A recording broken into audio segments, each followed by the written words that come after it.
मित्रांनो, ही कथा आहे अशा एका आईची जिचे संपूर्ण आयुष्य खेडेगावात गेलं. तिथल्या मातीत गेलं. त्याच मातीत तिने काबाड कष्ट केले, राब राब राबली. तिने कधी स्वप्नातही विचार केला नसेल की तिच्यावर अशी वेळ येईल. तिला तिची माती, तिची माणसं, तिचं घरदार सर्व काही सोडून अशा शहरात जावं लागेल जिथे झगमगाटीच्या नावाखाली फक्त दिखावा होता. परंतु ही अशी खंबीर, धाडसी, सगळ्यांना स्वाभिमानाने जगायला शिकवणारी आई, अशी तिच्यावर वेळ आली की तिचा गावाकडचा सर्व काही सर्वस्व सोडून तिला नाईलाजाने निघून यावं लागलं. राधाबाईंची सकाळ सुरू व्हायची ती जात्यावरच्या ओव्यांनी, नाहीतर गोठ्यातल्या गाई म्हशींच्या हंबरण्याने. हाताला शेणमाती लागलेली असायची, पण त्या मातीचा वास जगातल्या कोणत्याही अत्तरापेक्षा भारीच होता. पण आज राधाबाई पुण्यातील एका हाय-फाय फ्लॅटच्या बाल्कनीत उभ्या होत्या. समोर डोंगरदऱ्या नव्हत्या, तर समोर मोठमोठ्या आकाशाला भिडतील अशा बिल्डिंग होत्या. हाताला माती नव्हती, तर लिक्विड सोपचा फेस होता. आई, अहो किती वेळ त्या खिडकीत अशा उभ्या राहणार? आर्यन रडतोय, त्याचं दूध गरम केलं का? आतून मानसीचा कडक आवाज आला. सुनेचा आवाज ऐकून राधाताई दचकल्या. त्यांनी हातातील पदराने डोळे पुसले आणि त्या किचनकडे वळाल्या. ओट्यावर सगळं चकचकीत होतं, पण त्या चकचकीतपणात राधाबाईंना आपलं अस्तित्व कुठेतरी हरवल्यासारखं वाटायचं. तेव्हाच त्यांच्या मागोमाग स्वयंपाकघरात त्यांची सून देखील आली.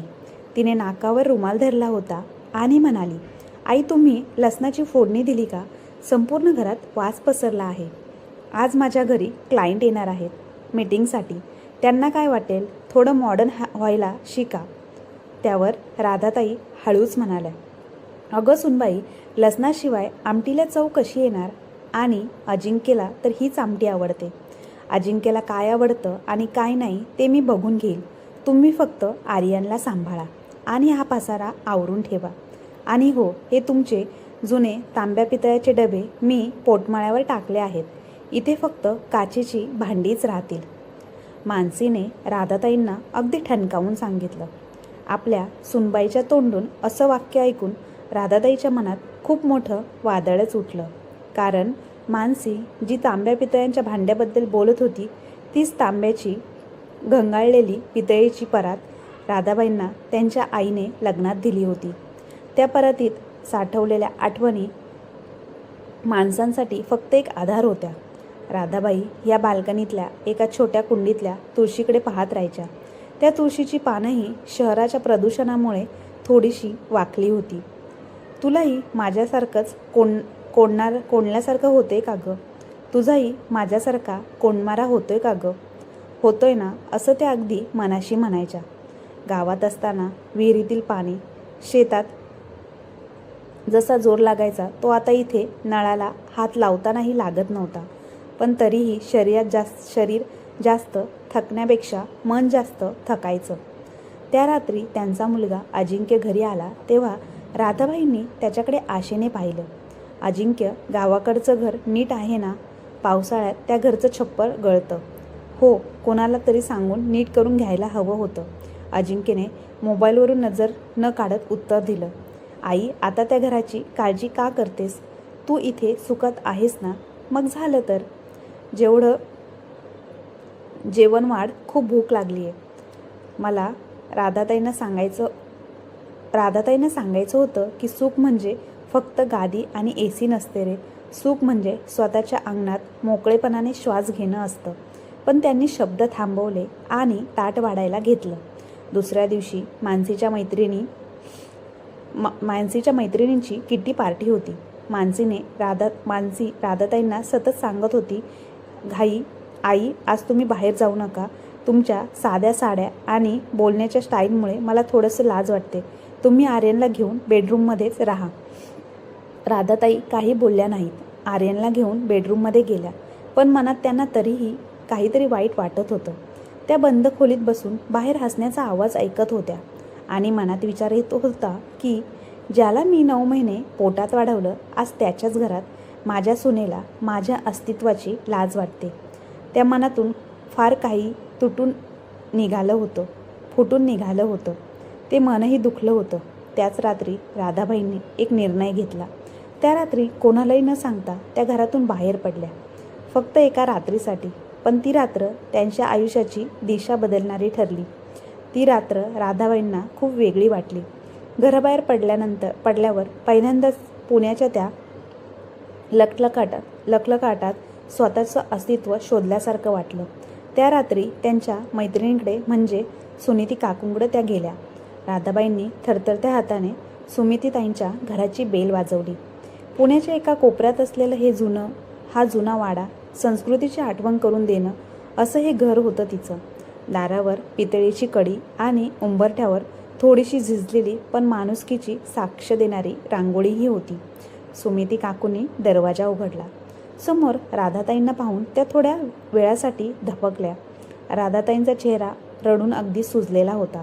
डोळ्यातलं पाणी सुकलेलं होतं, पण त्या जागी एक रिकामीपणा होता. पांढरे केस विस्कटलेले आणि अंगावरची साडी ती देखील चुरगळलेली. अगं राधा, तू असं म्हणत सुमिती काकूंनी काळजीने विचारलं आणि राधाताईंचा हात धरून त्यांना आत घेऊन गेली. सुमिती काकूंच्या घरात शिरताच राधाताईंना एक वेगळा सुवास मिळाला. तो वास होता तो दुपारच्या उन्हातल्या सुकलेल्या कढीपत्त्याच्या आणि जुन्या पुस्तकांच्या वासात. मानसीच्या त्या काचेच्या एसीच्या घरात ते कृत्रिम थंडावा होता.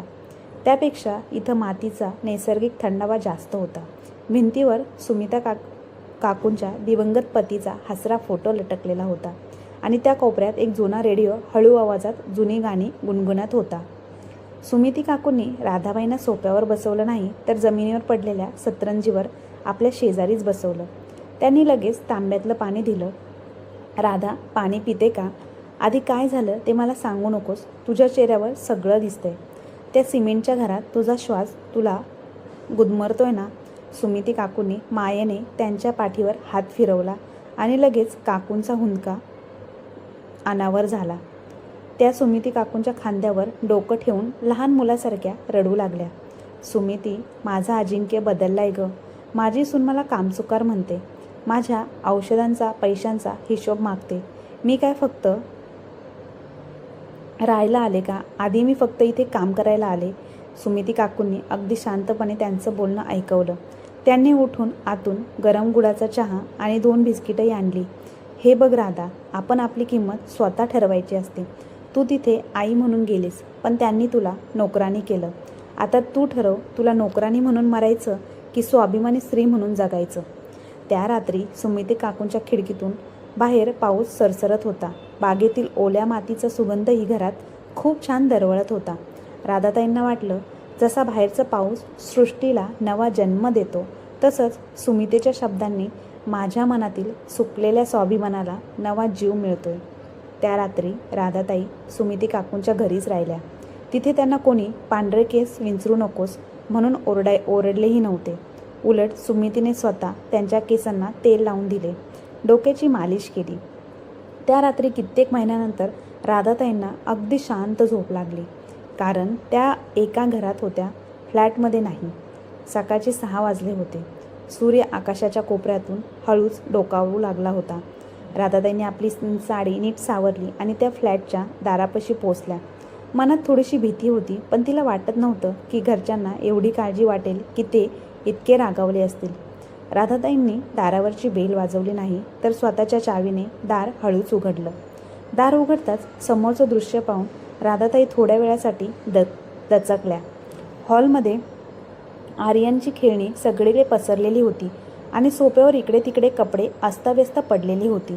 डायनिंग टेबलवर कालच्या पार्टीच्या उष्ट्या वाळलेल्या पत्रावळी होत्या, ज्यातून कुबट वास येत होता.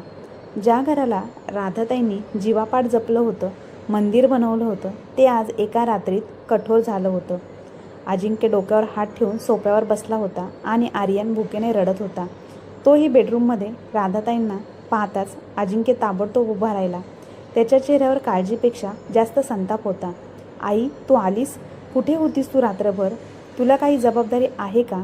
तुला सांगून जाता येत नाही का? आम्ही किती काळजीत होतो, तुला माहिती आहे का? आमचं काय झालं? मानसीने किचनमध्ये. आर्यन रडतोय, भूक लागली, पण तो दूध घेत नाही. जा आधी हातपाय धुवा आणि पोळ्या टाक. आमच्या ऑफिसला जायला उशीर झाला आहे. आम्हाला ऑफिसला जायला उशीर होतोय, अजिंक्यने नेहमीच्या सवयीने हुकूम दिला. तसंच त्यावेळेस मानसी किचनमधून बाहेर आली. तिचे डोळे सुजलेले, केस विस्कटलेले होते. वा, आल्या का तुम्ही? ही काय पद्धत आहे तुमची? अख्खी रात्रभर बाहेर घालवलीत आणि कुणाला काही विचारलं नाही, सांगितलं नाही. किमान एक निरोप तरी द्यायचा ना. तुम्हाला चांगलं माहिती होतं की काल माझ्या ऑफिसच्या मैत्रिणी आल्या होत्या आणि तुम्ही आमच्या नजरेआड घराबाहेर होतात. कधी निघून गेलात? काय उत्तर द्यायचं होतं तुम्हाला?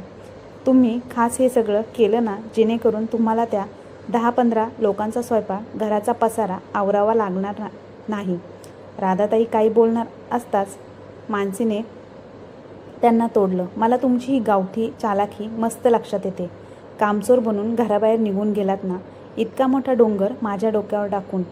आज कान उघडे ठेवून ऐका. जर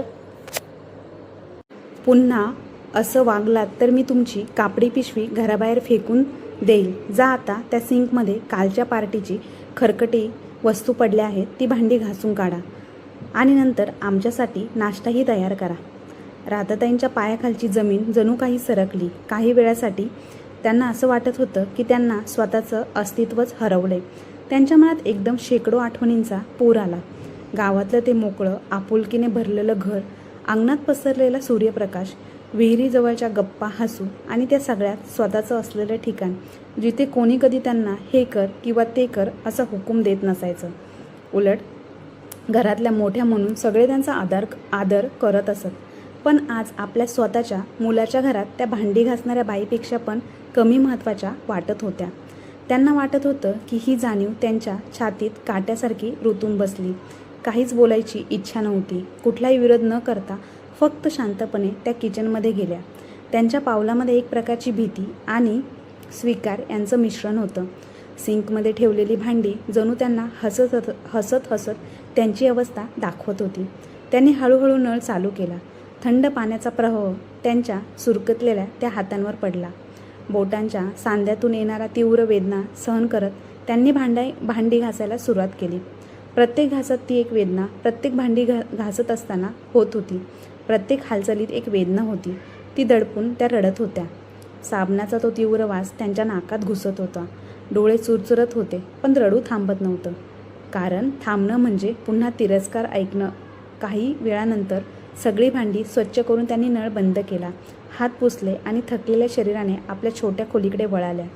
खोलीत शिरतात त्यांनी दार हलकंसं लोटलं आणि जणू सगळा संसार बाहेर ठेवून स्वतःला सावरण्याचा प्रयत्न केला. आरशासमोर बसून त्यांनी आपल्या पांढऱ्या केसावर हळूवारपणे कंगवा फिरवायला सुरुवात केली.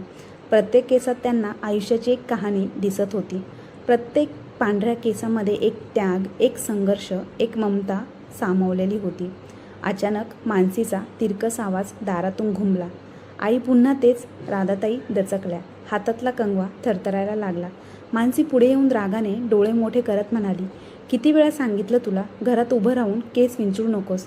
तुझे हे पांढरे केस सगळीकडे उडत असतात. सोप्यावर बसलं की टोचतात. जेवताना ताटात केस दिसले की मला अक्षरशः उलटी येते. मला या घरात तुझे केस नको, समजलं का?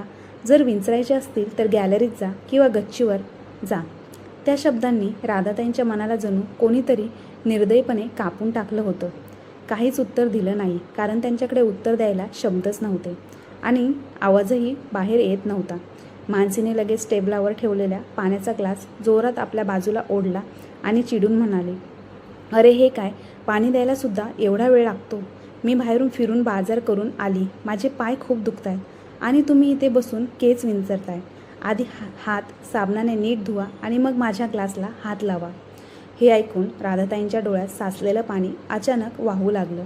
त्या क्षणी त्यांना त्यांच्या हाताकडे बघायचं नव्हतं, पण हेच त्यांचे हात होते ज्यांनी अजिंक्यला जन्म दिला, त्याला उचलून घेतलं होतं, त्याला भूक लागल्यावर घास भरवला.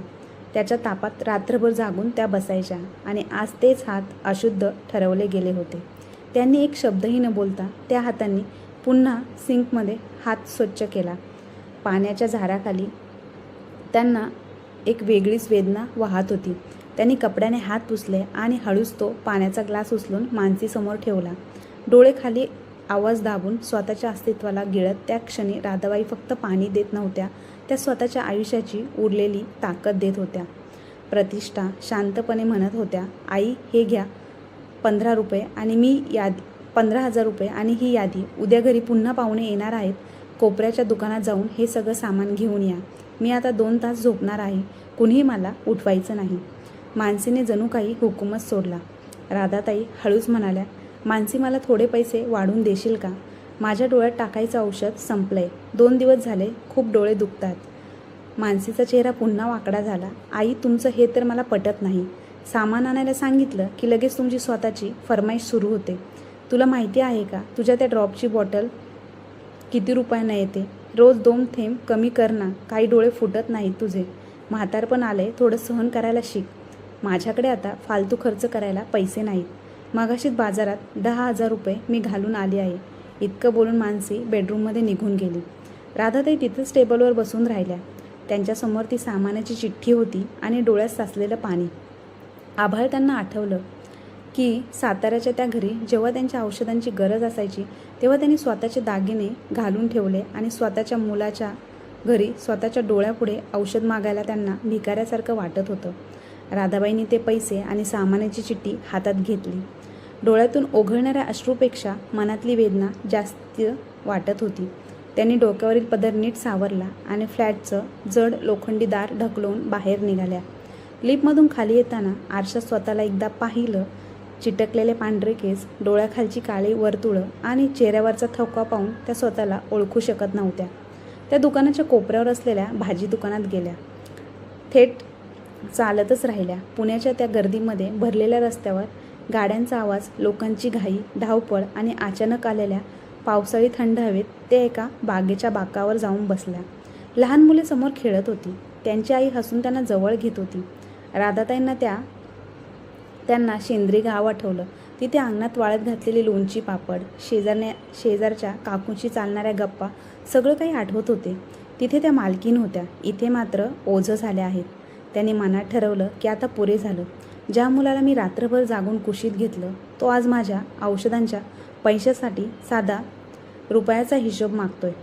ज्या सुनबाईसाठी मी दिवस रात्र राबते आणि माझे केस अस्वच्छ वाटतात, तिकडे फ्लॅटमध्ये मानसीची झोप पूर्ण झाली होती. ती हॉलमध्ये आली आणि पाहिलं तर टेबलावर सामानाची पिशवी नव्हती. आई कुठे गेल्या? अजून सामान घेऊन परत आलेल्या नाही. पाहुणे येण्याची अगदी वेळ झाली आहे आणि इथे साधं दूधही नाही. अजिंक्यही ऑफिसमधून थकून आला होता. काय झालं मानसी? आई कुठे आहे असं विचारत आहेस? त्या चिठ्ठी लिहून गेल्या 3 तास झाले. कदाचित कुठेतरी जाऊन बसल्या असतील, जेणेकरून मला सगळा स्वयंपाक एकटीने करावा लागणार. बघून घेते तुझ्या आईकडे. आईचे लाड. मानसी संतापाने लाल झाली होती. अजिंक्यने 10 वेळा फोन लावला पण राधाताईंनी फोन उचलला नाही. आईला काय झालंय? आज तिची इतकी हिंमत कशी झाली फोन न उचलण्याची? अजिंक्य चिडला होता. अखेर वैतागून त्याने बाहेर महागडे जेवण ऑर्डर केले. मानसीच्या मैत्रिणी आल्या, पार्टी झाली, पण राधाबाईंचा काहीच पत्ता नव्हता. रात्रीचे 10 वाजले. अजिंक्य आणि मानसी थकले होते. आर्यन रडत होता, कारण त्याला झोपवायची सवय ही राधाताईंचीच होती. सकाळचे साधारणतः 10 वाजले, पण त्या घरात अजूनही पहाटेचा थकवा आणि अस्तव्यस्तपणा पसरलेला होता. रात्रभर मुलाच्या रडण्यामुळे अजिंक्य आणि मानसी दोघांनाही डोळा लागला नव्हता. म्हणून घरात एकदम चिडचिडेपणा आणि कंटाळाही पसरला होता. हॉलमध्ये खेळणी होती. तिथे इतर सोफ्यावर कपडे चुरगळलेले आणि किचनमध्ये तर भांडी अक्षरशः डोंगरासारखी साचलेली होती. असं वाटत होतं की त्या घरातल्या नात्यांना गोंधळ सगळा त्या भांड्यात साठून राहिला होता. अचानक दारावरची बेल जोरात वाजली. आधीच कंटाळलेली मानसी डोकं धरून उठली आणि चिडलेल्या पावलांनी दाराकडे गेली. तिने दार उघडलं आणि तिच्या चेहऱ्यावरचा राग तसाच वाढला, कारण समोर होत्या त्या म्हणजे राधाताई. पण आज ती एकटी नव्हती. तिच्या बाजूला तिची जुनी मैत्रीण सुमिती काकू अगदी शांतपणे उभी होती. मानसीचा आवाज ताबडतोब वाढत गेला. असं वाटत होतं की सगळा राग आतून बाहेर आला आहे. कुठे होता तुम्ही? तुम्हाला अजिबात लज्जा शरम नाही का? काल माझ्या मैत्रिणींसमोर माझा किती अपमान झाला माहिती आहे का?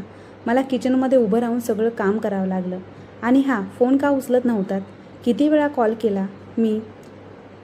ती एक श्वासही न घेता पुढे म्हणाली, आता गुपचूप आत जा. ती कपडे आधी धुवा आणि मग लगेच जेवण बनवा. आम्ही दोघं उपाशी होतो, पण आज काहीतरी वेगळं होणार होतं. राधाबाईंच्या चेहऱ्यावर कालसारखी असहाय्यता नव्हती, डोळ्यात भीती नव्हती, तर एक शांत स्थिरता होती. जणू त्यांनी आतून काहीतरी मोठा निर्णय घेतला होता. त्या सरळ उभ्या होत्या आणि प्रथमच त्यांच्या आवाजात कठोरपणा आला होता. मानसी ठाम आवाजात म्हणाली, तू उपाशी आहेस कारण तुला देवाने दिलेले 2 हात वापरून स्वतः जेवण बनवायचा कंटाळा आलाय का? माझ्यामुळे नाही. मानसी क्षणभर थबकली. राधाबाई पुढे म्हणाल्या, मी 30 वर्ष गावात एकटीने कष्ट केले, शेतात राब राबले, उन्हात भाजले, पावसात भिजले, पण कधी कोणी हात पुढे केले नाही. आणि आज माझ्या मुलाच्या घरात मला कामचोर म्हणताना हा माझा अपमान नाही का? त्या शब्दाने सरळ वातावरणात गोंधळ झाला. राधाबाईंनी कोणाकडेही न पाहता सरळ आपल्या खोलीकडे वळाल्या. त्यांच्या चालण्यात आता कुठलाही संकोच नव्हता. त्या आत गेल्या आणि एका कोपऱ्यात ठेवलेली गंजलेली ट्रंक हळूच उघडली. त्या ट्रंकमध्ये त्यांचं संपूर्ण आयुष्य दडलेलं होतं. काही जुन्या साड्या, काही आठवणी, काही वेदना. त्यांनी काळजीपूर्वक 2-4 साड्या त्यातून बाहेर काढल्या, नीट घडी घालून एका पिशवीत ठेवल्या. मग देवाचा छोटासा फोटो उचलला. क्षणभर त्यांनी तो कपाळाला लावला, डोळे मिटले आणि हळूच पिशवीत ठेवला. बाजूला ठेवलेल्या औषधांच्या रिकाम्या बाटल्या त्यांनी हातात घेतल्या. त्या बाटल्यांमध्ये त्यांनी आपली आजवरची अवहेलना दिसत होती, पण त्यांनी त्यासुद्धा शांतपणे पिशवीत टाकल्या. इतक्यातच अजिंक्य आला. त्याचा आवाज चिडलेला आणि अस्वस्थ होता. आई, हे काय चाललंय? पुन्हा नाटक सुरू झालं का? राधाताईंनी काही क्षण उत्तर दिलं नाही. त्यांनी पिशवी नीट बांधली, खांद्यावर अडकवली आणि मग अजिंक्यकडे वळाल्या. त्यांच्या डोळ्यात आज वेगळीच ताकद होती. हे नाटक नाही अजिंक्य, त्या अगदी शांतपणे, ठामपणे म्हणाल्या. त्यानंतर माझा हा निर्णय आहे, मी हे घर सोडते आहे. अजिंक्य थोडा दचकला. काय, कुठे जाणार आहेस तू? काल मी सुमती सोबत जाऊन शहरातल्या सह्याद्री महिला आश्रमात राहण्याची माझी सोय केली आहे, ती म्हणाली. तिथल्या ताईशी बोलणं झालं आहे माझं. आश्रम? ती पुढे म्हणाली. अजिंक्यचा आवाज आता रागाने भरला. वेडी झाली आहेस का आई? माझी समाजात काय इज्जत राहील? लोक काय म्हणतील की अजिंक्य आपल्या आईला सांभाळू शकला नाही? राधाताई हलकसं हसली आणि ते हसू वेदनेने भरलेलं होतं. इज्जत? ती म्हणाली. अरे, जेव्हा तू तुझ्या मित्रांसमोर मला आई म्हणून नाही तर मुलगा सांभाळणारी आजी म्हणून उभं करतोस, तेव्हा तुझी इज्जत कमी होत नाही का? तेव्हा तुझी इज्जत कुठे जाते? जेव्हा तुझी बायको माझ्या 500-600 रुपयांच्या औषधालाही फालतू खर्च म्हणते, तेव्हा तुझी इज्जत कमी होत नाही का? त्यांच्या आवाजात आता वर्षानुवर्ष दडलेली वेदना फुटून आली होती. मला तिथे जाऊन राहायचं होतं कारण तिथे मला माझ्या कष्टाचा मोबदला मिळेल आणि सन्मानही. थोडं पुढे सरकत मी तिथे पापड, लोणचं आणि मसाले बनवण्याचं काम करणार आहे. दिवसातले फक्त 5 तास काम केलं की महिन्याला 2000 रुपये मिळतील. कुणापुढे मला हात पसरवायचा वेळही लागणार नाही. क्षणभर त्यांनी आपल्या पांढऱ्या केसांना स्पर्श केला आणि सगळ्यात महत्त्वाचं म्हणजे तिथे मला या पांढऱ्या केसांचंही काही लाज वाटणार नाही, कारण तिथे माझ्यासारखे अनेक लोक पांढऱ्या केसांसह अजूनही मेहनत करून अगदी आनंदाने भाकरी खात पित आहेत आणि त्यांच्यासोबत सन्मानाने जगत आहेत. त्यानंतर त्या वळाल्या आणि त्या घरातून बाहेर पडू लागल्या, तेही कुणाची परवानगी न घेता. पण स्वतःच्या सन्मानासाठी राधाबाईंनी पाऊल उंबरठ्यावर टाकलं. मानसी आणि अजिंक्य एखाद्या दगडाच्या मूर्तीसारखे पाहतच राहिले. त्यांना वाटलं होतं की राधाताई नेहमीप्रमाणे रडतील, माफी मागतील, पण आज समोर उभी होती ती आई नव्हती, ती एक स्वाभिमानी स्त्री होती. राधाताई सह्याद्री महिला आश्रमात स्थिरावल्या होत्या.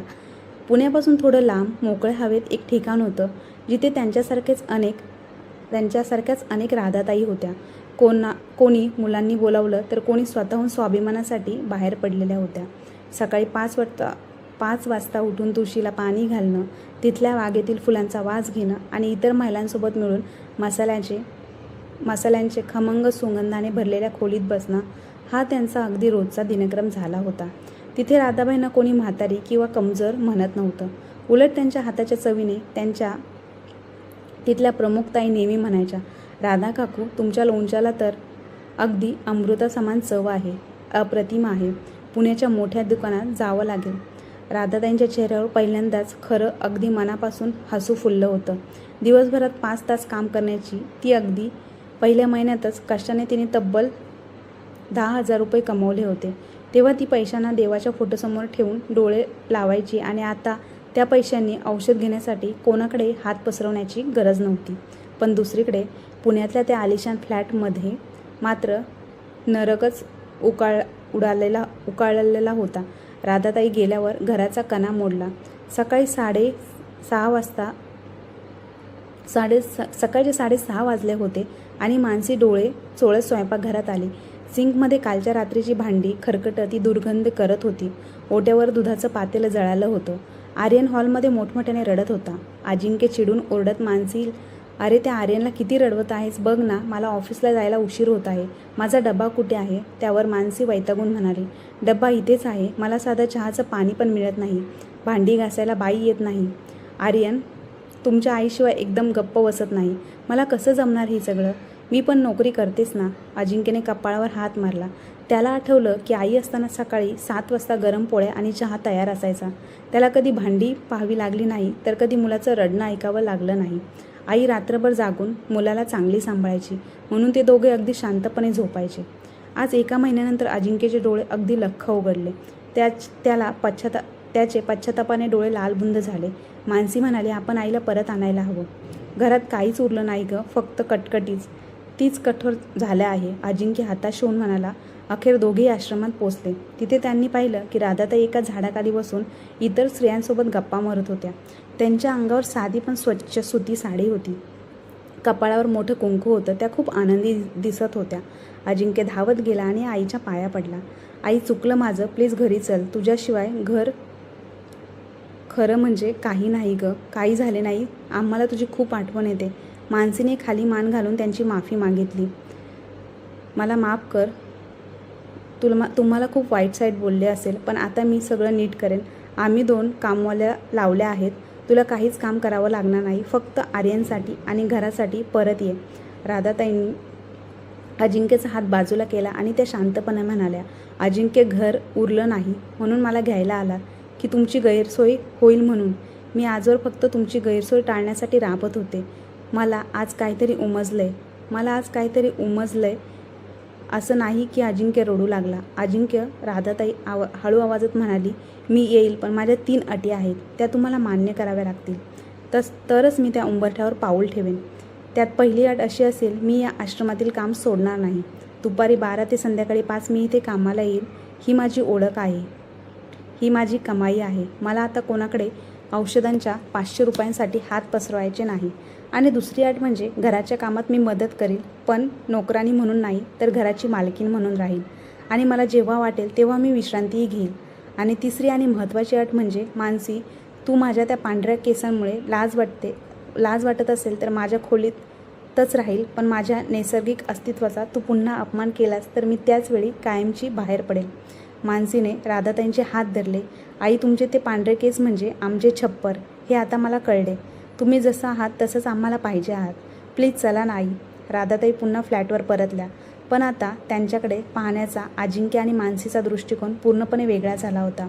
आज त्या फक्त आजी नव्हत्या, तर त्या घराच्या सन्मान होत्या. संध्याकाळी त्या जेव्हा आश्रमातून काम करून घरी यायच्या तेव्हा आर्यन त्यांच्या गळ्यात पडून म्हणायचा, आजी, लोणच्याचा वास येतोय. तेव्हा राधाताई अगदी अभिमानाने म्हणायच्या, हा माझ्या कष्टाचा वास आहे रे, माझ्या सोन्या. राधाताईंनी आपल्या निर्णयाने फक्त स्वतःलाच नाही, तर आपल्या मुलाला, सुनेलाही जगण्याची नवीन दृष्टी दिली.